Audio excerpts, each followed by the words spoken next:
कुछ खबरें खेल के मैदान से।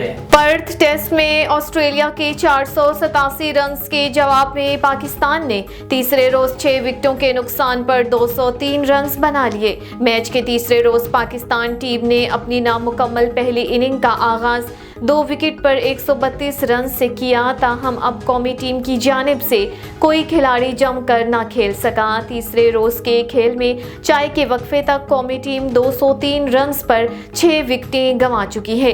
इस वक्त सऊद शकील 16 गेंदों पर 12 और सलमान अली आगा 9 गेंदों पर 4 रन के साथ क्रीज पर मौजूद हैं। पाकिस्तान क्रिकेट टीम के बॉलिंग कोच उमर गुल ने कहा है कि नई गेंद के साथ अच्छी बॉलिंग नहीं हो रही। फास्ट बॉलर्स की रफ्तार में कमी नजर आ रही है। बॉलिंग इवेंट ने 10 विकेटें ली, जिससे उनकी कारकर्दगी का अंदाजा लगाया जा सकता है। पर्थ टेस्ट के दूसरे रोज का खेल खत्म होने के बाद प्रेस कॉन्फ्रेंस करते हुए उमर गुल ने कहा है कि ऑस्ट्रेलिया के खिलाफ पर्थ में पहले टेस्ट मैच में 4 फास्ट बॉलर्स को खिलाने का फैसला दुरुस्त साबित हुआ। दोनों नौजवान फास्ट बॉलर्स ने फाइट बैक करके अच्छी बॉलिंग की है।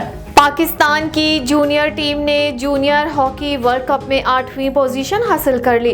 कोलंबोर में इवेंट में 7 से 8वीं पोजीशन के मैच में अर्जेंटीना ने पाकिस्तान को 3 के मुकाबले में 6 गोल से हराया। पाकिस्तान की जानिब से तीनों गोल अरबाज अहमद ने किए। मैच के पहले क्वार्टर में मुकाबला 1-1 और दूसरे में 2-2 गोल से बराबर था। तीसरे और चौथे क्वार्टर में अर्जेंटाइन ने 4 गोल किए। पाकिस्तान तीसरे और चौथे क्वार्टर में सिर्फ 1 गोल कर सका। जूनियर हॉकी वर्ल्ड कप में 16 टीमें शरीक हैं। इवेंट का फाइनल आज जर्मनी और फ्रांस के माबैन खेला जाएगा।